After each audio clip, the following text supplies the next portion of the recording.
യേശുവേ സ്തോത്രം, യേശുവേ നന്ദി. അടുത്ത് നിൽക്കുന്നവരുടെ മുഖത്ത് നോക്കി പുഞ്ചിരിച്ചുകൊണ്ട് പറയാം, ഹല്ലേലൂയ, ഹല്ലേലൂയ.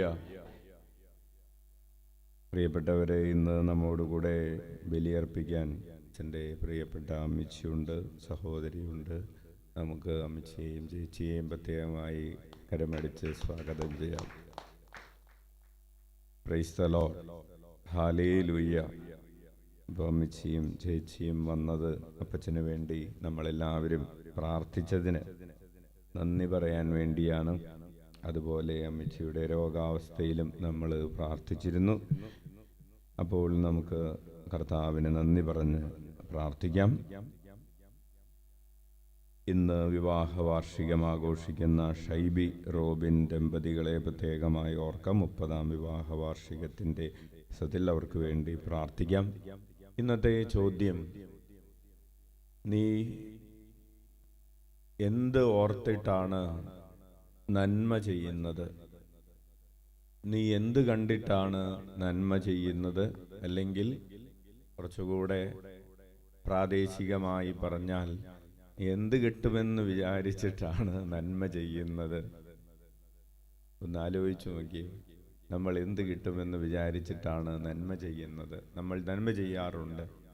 ഈശോ പറയുകയാണ്, പിതാവിൽ നിന്ന് പ്രതിഫലം ലഭിക്കും എന്നോർത്തിട്ട്, അല്ലെങ്കിൽ ദൈവത്തെ പോലെ ആകാം എന്ന് ഓർത്തിട്ട് നന്മ ചെയ്യാൻ ഈശോ നമ്മെ ക്ഷണിക്കുകയാണ്. നമ്മൾ നന്മ ചെയ്യുന്നത് നമ്മുടെ ഉള്ളിലുള്ള ദൈവീകതയുടെ ഒരു ബാഹ്യമായ എക്സ്പ്രഷൻ മാത്രമാണത്. ഉള്ളിലുള്ള ദൈവീകത പുറത്തേക്ക് ഒഴുകുന്നതാണ് നമ്മുടെ നന്മ പ്രവർത്തികൾ. കൈയടിച്ച് കർത്താവിന് നന്ദി പറയാം. അതൊരു സ്പോണ്ടേനിയസ് റിസൾട്ടാണ് എന്നാണ് ഈശോ പറയുന്നത്. നമ്മൾ എന്തെങ്കിലും തിരിച്ചു കിട്ടുമെന്ന് പ്രതീക്ഷിച്ചിട്ട് നന്മ ചെയ്യുന്നവരല്ല. നമ്മൾ ഇന്ന് അവരെ കല്യാണം വിളിച്ചാൽ അവരുടെ കല്യാണത്തിന് നമ്മളെ തിരിച്ചു വിളിക്കും. നമ്മൾ വിളിച്ചില്ലെങ്കിൽ അവർ നമ്മളെയും വിളിക്കില്ല എന്ന് വിചാരിച്ച് നമുക്ക് തിരിച്ചെങ്ങനെ കിട്ടുന്നു, അല്ലെങ്കിൽ ഇതുവരെ നമുക്ക് എന്ത് കിട്ടി, അവർ നമ്മളെ വിളിച്ചതാണ്, നമുക്ക് അവരെ വിളിക്കണം.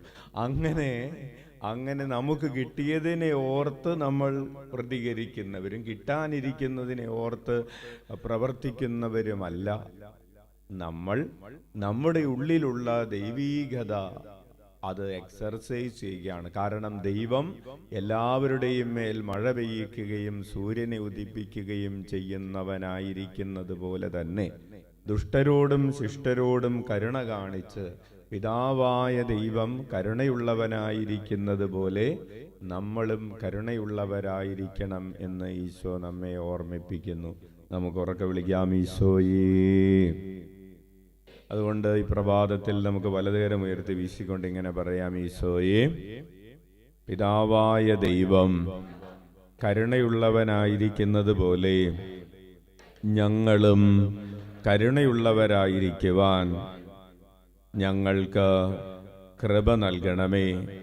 ഞങ്ങളുടെ ഹൃദയത്തെ അങ്ങയുടെ ഹൃദയം പോലെ കരുണയുള്ള ഹൃദയമാക്കി മാറ്റണമേ.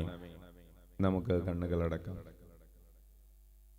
നമ്മുടെ അനുദിന ജീവിതത്തിൽ പിതാവിനെ അനുകരിക്കുന്നതിന് പകരം ഈ ലോകത്തിൻ്റെ രീതികളെ, നമ്മുടെ തന്നെ ചിന്താഗതികളെ നമ്മൾ അനുഗമിച്ചതിനെയോർത്ത് അനുസരിച്ചതിനെയോർത്ത് അനുദപിച്ചുകൊണ്ട്, കർത്താവേ, ഞങ്ങളുടെ ചിന്താഗതികളെ അങ്ങയുടെ ചിന്താഗതികൾ പോലെ ആക്കണമേ എന്ന് പ്രാർത്ഥിച്ചുകൊണ്ട് നമുക്ക് കരങ്ങൾ ഉയർത്തി 21 പ്രാവശ്യം യേശുനാമം വിളിച്ച് പാപപരിഹാരം ചെയ്യാം. ഈശോയേ,